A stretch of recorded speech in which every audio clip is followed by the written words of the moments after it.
Gabriel Peck no Palmeiras e Matias Rojas no São Paulo.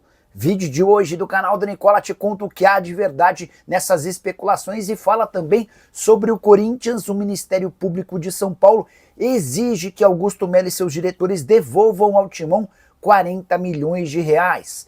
Preciso te falar sobre o Flamengo. Você sabia que o Wendel foi oferecido pelo Zenit Fla? Falo ainda sobre o Botafogo, que está perdendo o Gregori, novidades no Cruzeiro, no Atlético Mineiro, as últimas no mercado, bastidores, finanças e muito mais.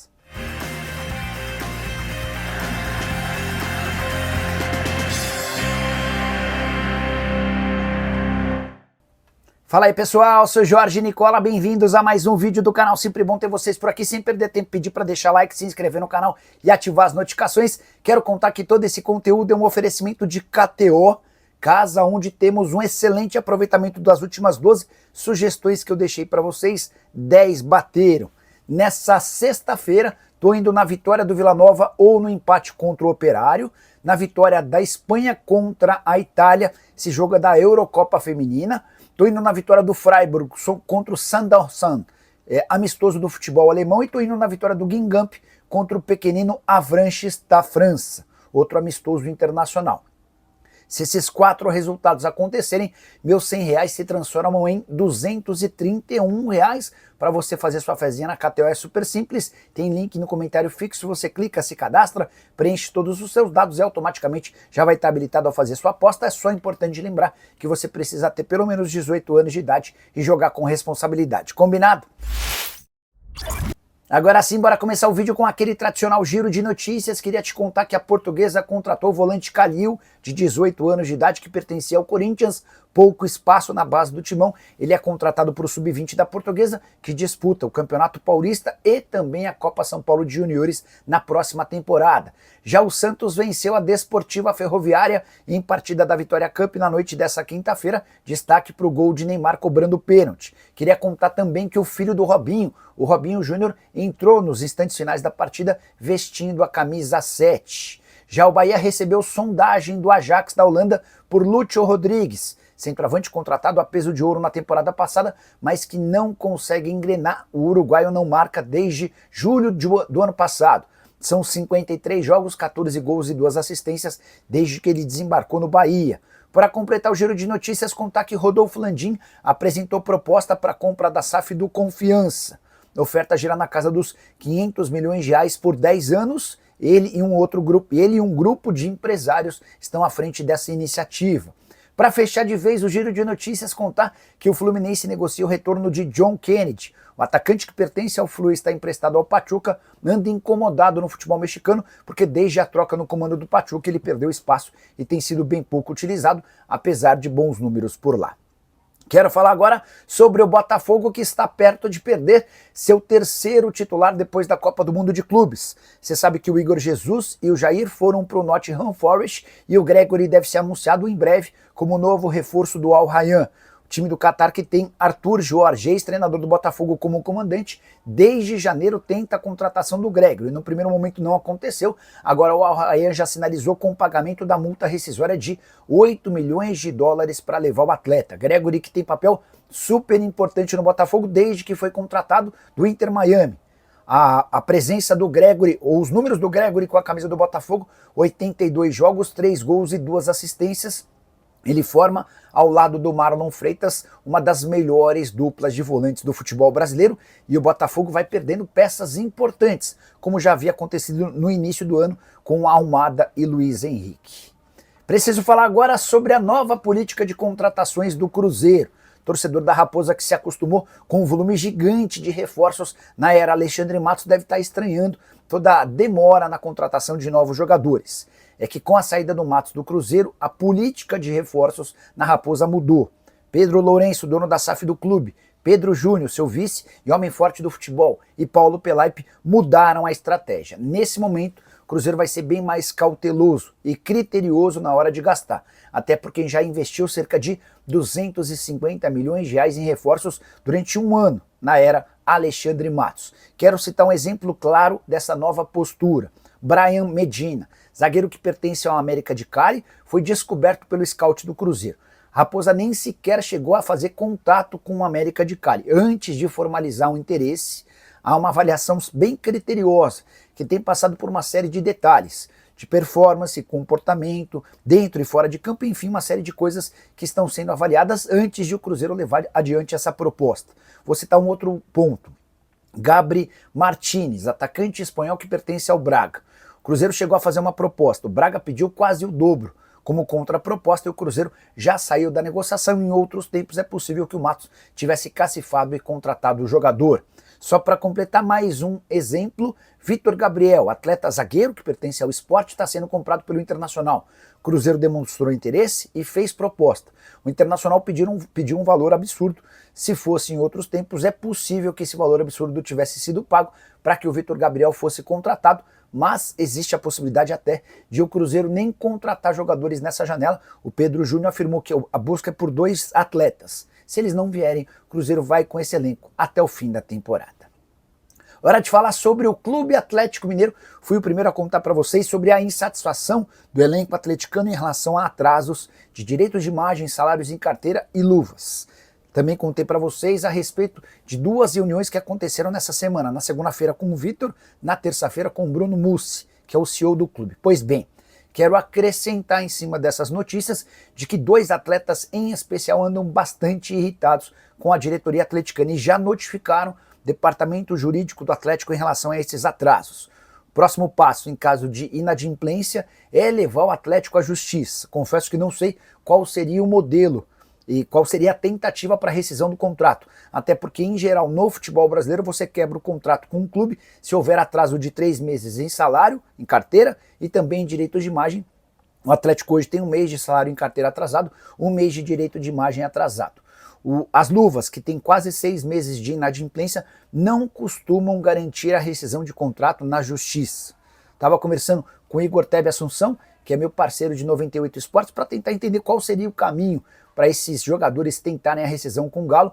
Ele citou o Fundo de Garantia, o FGTS. Confesso que não consegui descobrir quanto e se deve o Atlético em relação ao Fundo de Garantia para seus jogadores. Só para completar, você deve estar se perguntando, Nicola, mas quais são esses 2 jogadores bastante insatisfeitos? O atleta titular absoluto do Atlético, que me contou toda essa situação, preferiu omitir o nome desses jogadores. O que eu consegui descobrir é que um desses atletas insatisfeitos é titular absoluto da equipe do técnico Cuca. Bora falar agora sobre o Flamengo. Você sabia que o rubro-negro recusou nos últimos dias a possibilidade da contratação de Wendel, volante que já esteve na mira do Flamengo em outras janelas e que pertence ao Zenit. Bora explicar como o contexto de toda essa história, informação que surgiu num site russo. Você sabe que o Zenit negociava há dias com o Flamengo a contratação do Gerson. E em meio a essas tratativas, o Zenit sugeriu que o Wendel fosse utilizado para diminuir o valor da multa rescisória do Gerson. Então, em vez de pagar os 25 milhões de euros ao Flamengo, o Zenit colocaria o Wendel na parada e completaria com uma grana. O Flamengo não aceitou e disse que só liberaria o Gerson pelo valor da multa rescisória de 25 milhões de euros ou 160 milhões de reais com pagamento à vista. E foi assim que o Gerson se mudou para a Rússia. Ele, inclusive, já está em São Petersburgo. De qualquer forma, o Wendel segue no mercado. Ele não quer continuar no Zenit e só não se mudou para o Botafogo porque o Botafogo não conseguiu cumprir o pagamento dos 20 milhões de euros. Para mim, seria uma excelente reposição ao Gerson. Ao que parece, a diretoria do Flamengo pensa diferente e nesse momento nem busca um jogador para essa função de meio campo. Só para completar em relação ao Fla, contar que Anthony Santos, atacante brasileiro de 23 anos de idade e que pertence ao Portland Timbers, foi dado como possível alvo do Flamengo.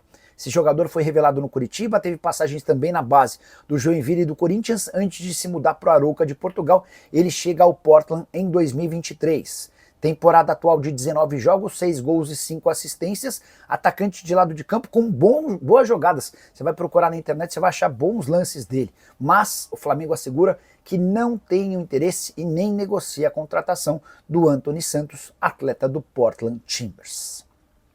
Hora de falar sobre o Corinthians. Péssima notícia para o presidente Augusto Melo, excelente notícia para o torcedor alvinegro.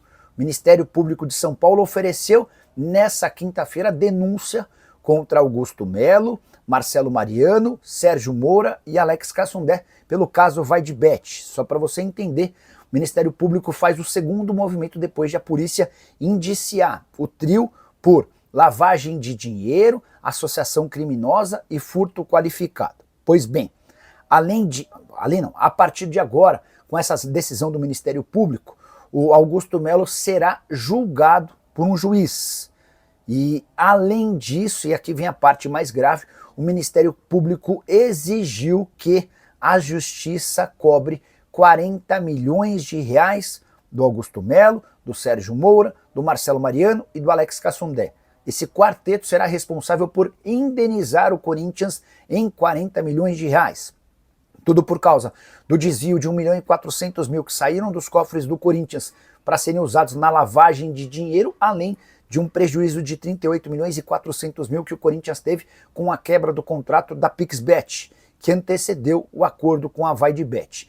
Se a juíza aceitar esse pedido do Ministério Público, o quarteto inclusive terá seus bens bloqueados. Nesse pedido do Ministério Público, do qual tive acesso, há uma lista de empresas e CPFs que incluem do ex-presidente ou do presidente afastado do Corinthians, Augusto Melo, como CPFs e CNPJs que precisam ter bens penhorados para que se juntem esses 40 milhões de reais.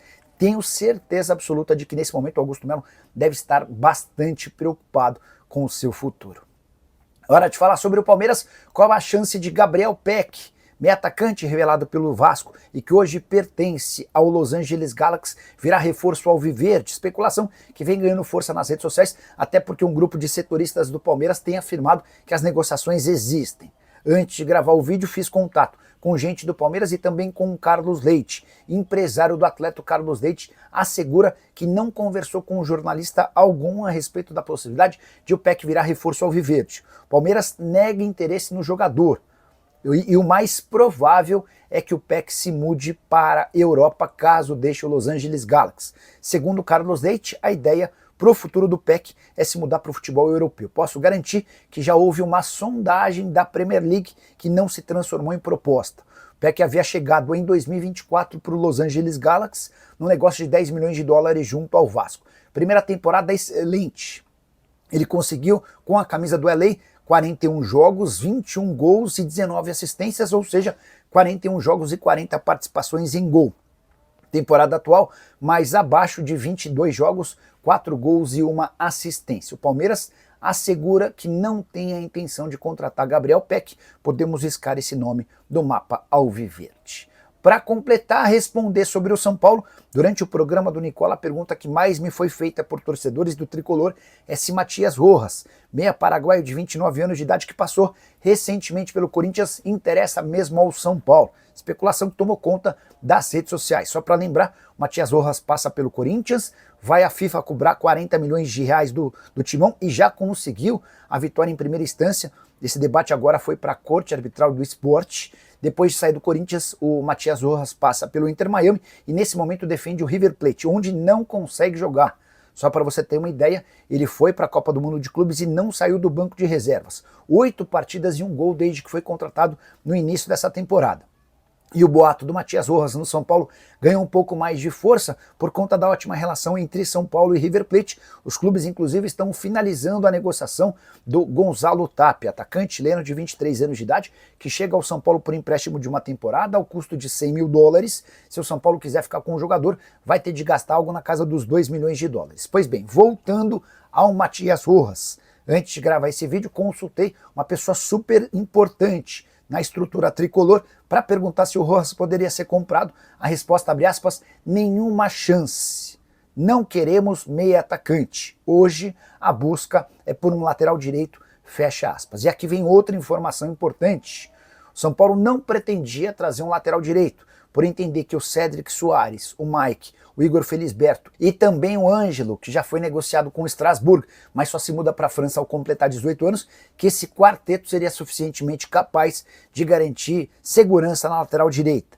O Hernan Crespo pensa diferente e entende que apenas o Cédric Soares hoje está pronto para essa função. Todos os outros 3 garotos da base parecem muito imaturos, segundo o técnico argentino. É por isso que que o São Paulo está no mercado em busca de um lateral direito que chegue sem custos e bastante barato em relação ao salário. Estou atrás de nomes e assim que conseguir descobrir para vocês, eu volto para contar, tá bom? Só não esqueçam de deixar like, de se inscrever no canal. A gente se encontra assim que surgir notícia. Se você puder fazer parte do nosso grupo do Telegram, também seria bem legal. Criamos esse grupo, estou deixando o link na descrição do vídeo para dar dicas e sugestões de apostas esportivas e índice de acerto altíssimo, 94% de índice de acerto, tem muita gente se dando bem por lá. Só para lembrar, para participar você não vai gastar absolutamente nada. Combinado? A gente se vê assim que surgir notícia. Tchau!